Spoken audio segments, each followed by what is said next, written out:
Et nous sommes ce matin avec Jean-Frédéric Poisson, président de Via la Voix du Peuple. Bonjour Jean-Frédéric Poisson. Bonjour Maud Coffler, bonjour à tous. Vous avez signé une lettre ouverte au président de la République réclamant la paix en Ukraine. Jean-Frédéric Poisson, une lettre réunissant les signatures des principaux représentants souverainistes en France. Et vous participez également à la manifestation organisée par Florian Philippot dimanche pour la paix, toujours. Pourquoi ces réclamations, entre guillemets, et pourquoi maintenant ? Alors, pourquoi ces réclamations? D'abord, c'est la position constante que nous avons adoptée sur le conflit Hum. entre la Russie et l'Ukraine, euh, spécialement depuis le 22 février 2022, mais également avant, puisque nos auditeurs savent bien que ce conflit a démarré en réalité bien avant, février 2022, bien avant l'entrée de la Russie Hum. en Ukraine. Nous avons toujours défendu la double idée que, nous n'avions rien à faire dans cette guerre, que ce n'était pas la nôtre, et que nous devions nous en tenir à l'écart, et que nous en tenant à l'écart, nous devions adopter la position qui est traditionnellement celle de la France, c'est-à-dire celle d'être un médiateur et non pas un belligérant, dans des conflits où ses intérêts ne sont pas directement engagés, ce qui est le cas ici. Pourquoi maintenant? Parce qu'on voit bien qu'à l'approche de l'entrée du président américain Trump en fonction, le 21 janvier prochain, il y a une forme de prise de position, un peu d'accélération de chacun des deux côtés pour avoir, au moment où les négociations commenceront, une position de négociation plus forte. Tout le monde a bien compris que M. Trump ne réglera pas le conflit en 24 heures, il arrêtera probablement les affrontements et la bagarre en 24 heures. Oui, il suffit que les Américains disent qu'il n'y aura plus d'aide versée à l'Ukraine pour que le conflit s'arrête tout seul, puisque l'Ukraine n'a déjà plus tout à fait les moyens Ouais. de résister. L'Ukraine a déjà perdu cette guerre, c'est très clair. Depuis longtemps, tout le monde le sait, mais on fait semblant. Donc, c'est précisément parce que c'est le moment, au contraire, de tempérer un peu les esprits, de faire en sorte que les escaladeurs de guerre ne nuisent pas davantage, que nous appelons nous appelons à la paix et que nous organisons effectivement avec les Patriotes. En fait, les Patriotes organisent cette manifestation dimanche à laquelle nous serons présents. Hum. Alors vous l'avez dit, Jean-Frédéric Poisson, aujourd'hui la France, par la voix d'Emmanuel Macron, prend part à ce conflit en envoyant ses armes à l'Ukraine, en formant ses soldats.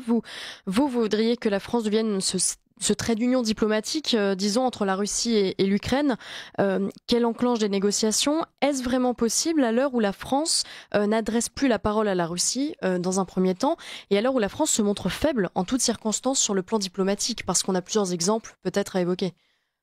Oui, malheureusement, cela étant dit, vous savez, les choses en matière de relations internationales, comme dans les choses humaines d'ailleurs en général, peuvent se renverser ou se retourner assez vite et prendre des tours un peu inattendus. Oui.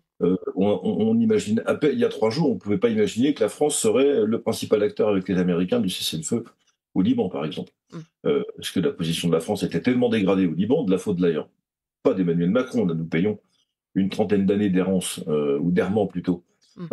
et d'ambiguïté. Mais voilà, la France est un des deux artisans du cessez-le-feu au Liban, entre Israël et le Hezbollah. C'était inimaginable il y a encore 3 jours. Oui. Si on m'avait dit ça il y a 3 jours, on me dit mais pourquoi, comment, ouais, bon.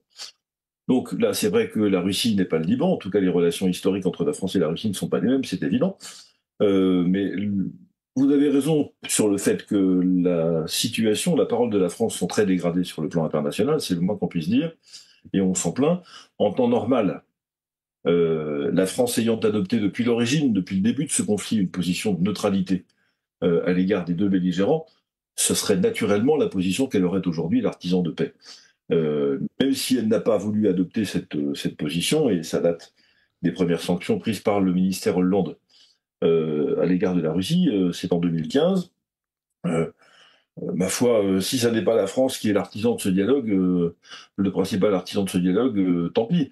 Tout le monde sait très bien, de toute façon, que ça va se discuter entre Donald Trump et Vladimir Poutine. Point. Oui. Le reste du monde n'existe pas dans cette affaire. Enfin, si on peut apporter au moins notre voix, si au moins en Europe, parce que nous comptons quand même en Europe, nous sommes les plus gros fournisseurs d'armes européens à l'Ukraine, de loin. Si nous décidons de nous arrêter, ça sera déjà un pas qui fera ralentir l'Union européenne dans ses folies, et ce sera toujours ça le Hum. prix.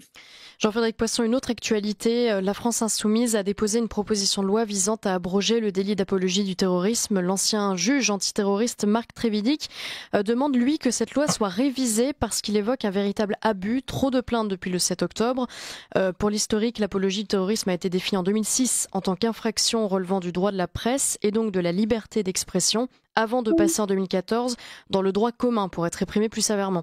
Et ce qu'explique l'ancien juge, c'est qu'il y a un abus dans un sens et pas dans l'autre, qu'on peut dire qu'il faut raser Gaza sans être poursuivi par exemple.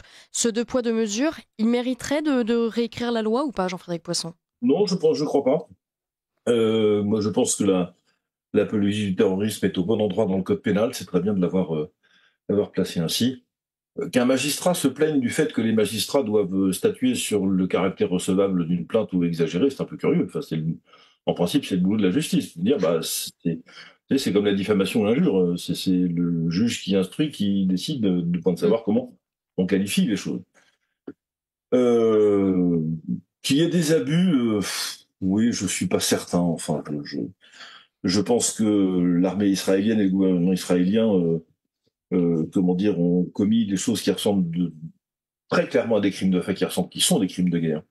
Et qu'il y a des juridictions pour ça, très clairement. Euh, Considérer que le gouvernement israélien dans cette affaire est terroriste me paraît parfaitement abusif.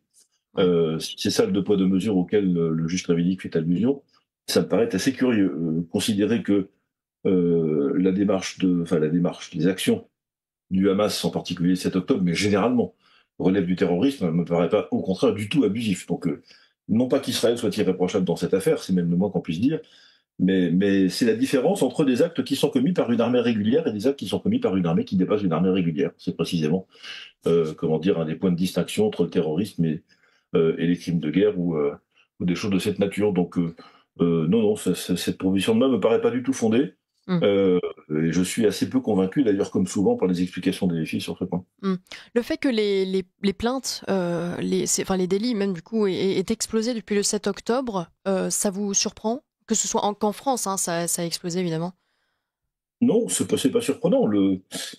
Vous savez, le conflit israélo-palestinien, qui est un conflit entre les Juifs et les Arabes, pour être clair, il est planétaire par nature.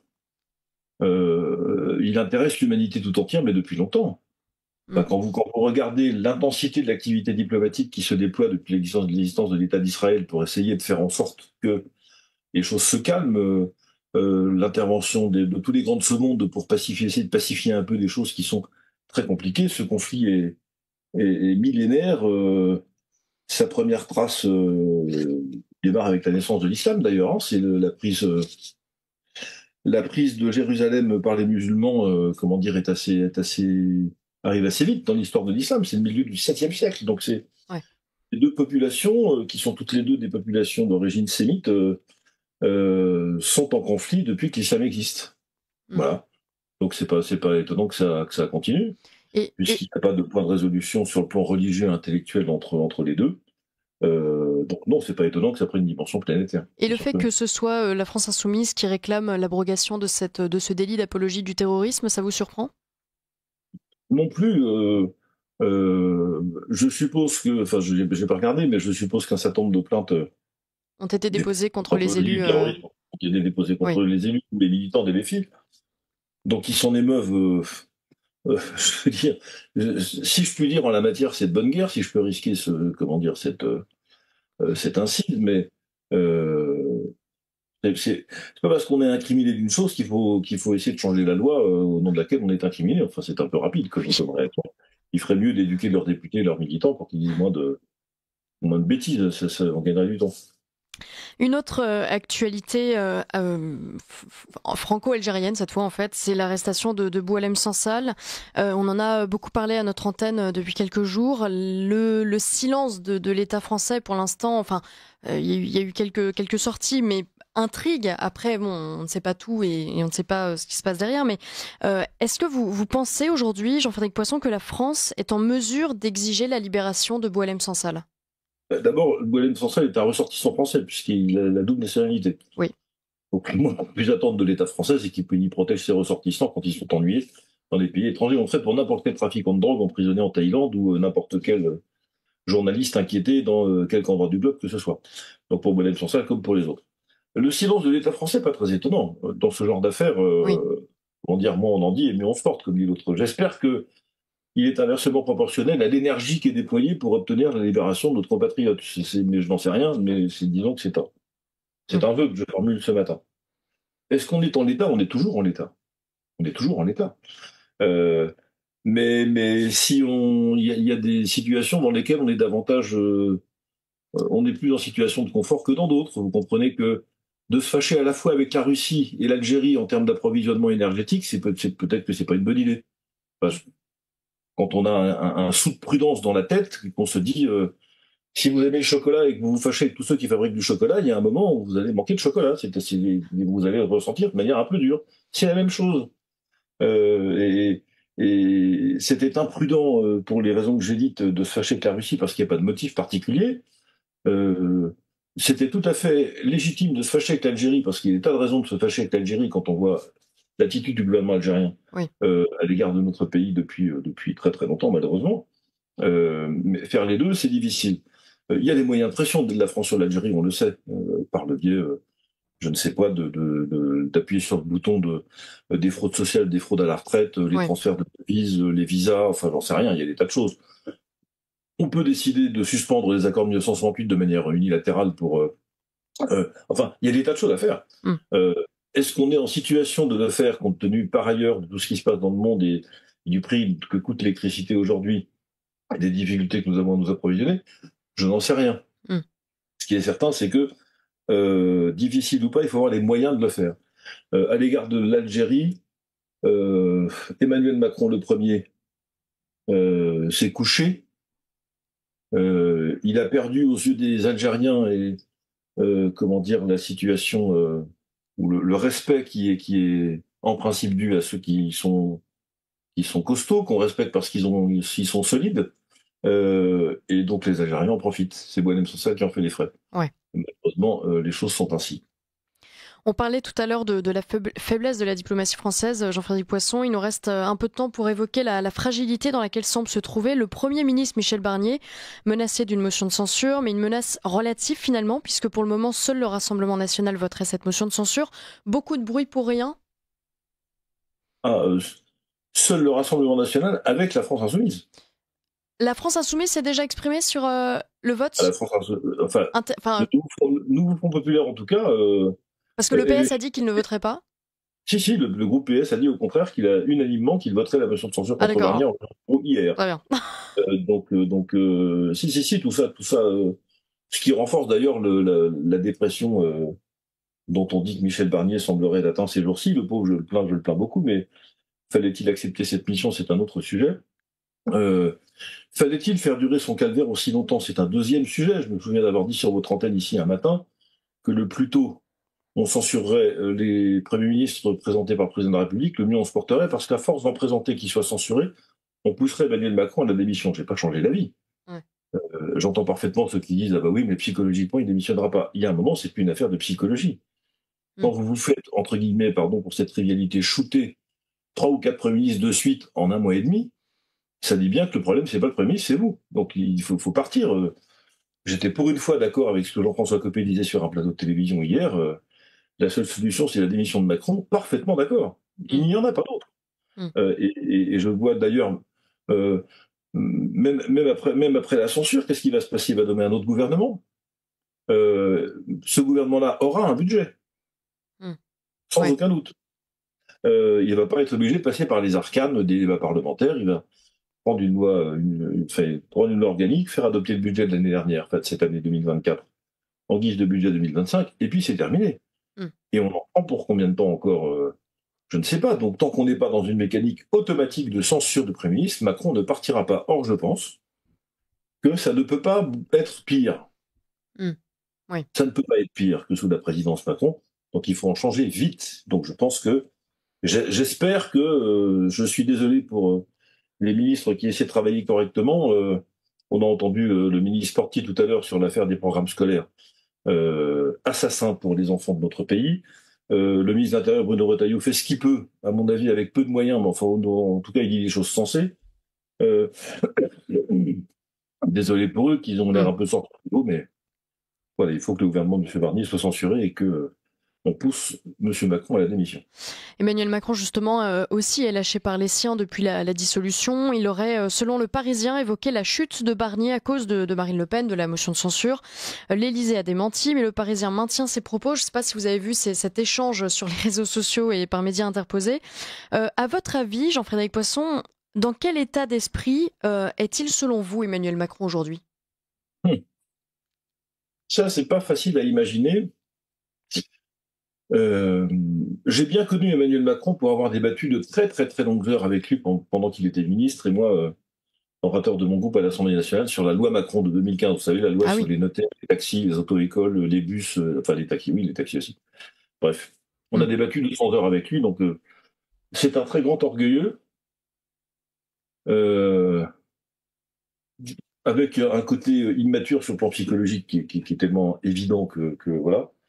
Donc là, il est peut-être dans la situation de quelqu'un qui n'a plus de jouet à casser. Alors, il y a deux situations. Quand un enfant est en colère, il casse tout. Quand il a fini de tout casser, il se calme parce qu'il n'y a plus rien à casser, ou alors il en cherche d'autres objets à casser. Heureusement pour nous, là, il n'y en a plus. Ouais. À part lui, même. Donc je me demande à quoi. Il doit se demander à quoi il sert maintenant. C'est pour ça que, à la fois psychologiquement, je le crois tellement orgueilleux que il n'a pas pu envisager une seule seconde que le problème c'était lui. Mais d'un autre côté, il n'est pas idiot non plus. Il doit sans doute voir que, précisément, ayant tout essayé, les changements de gouvernement, les dissolutions, etc., il ne reste plus que son départ pour essayer de permettre au pays de s'en sortir un peu mieux. Ouais. Avec cette différence que, comment dire, enfin, ce serait le bon moment pour lui, si j'ose dire. Je veux dire par là que il y en a qui font des mandats de trop. Lui, il faudrait qu'il passe les semaines ou les mois de trop. Bon, écoutez, c'est noté. Merci beaucoup, Jean-Frédéric Poisson. Bonne participation à la manifestation de Florian Philippot dimanche pour la paix. Et puis, à très bientôt, bien sûr, dans notre matinale. Merci à vous et je salue volontiers Guillaume Bigot qui vient d'arriver, je crois, sur votre plateau. Absolument. Au revoir, Jean-Frédéric Poisson. Au revoir. Ligne droite.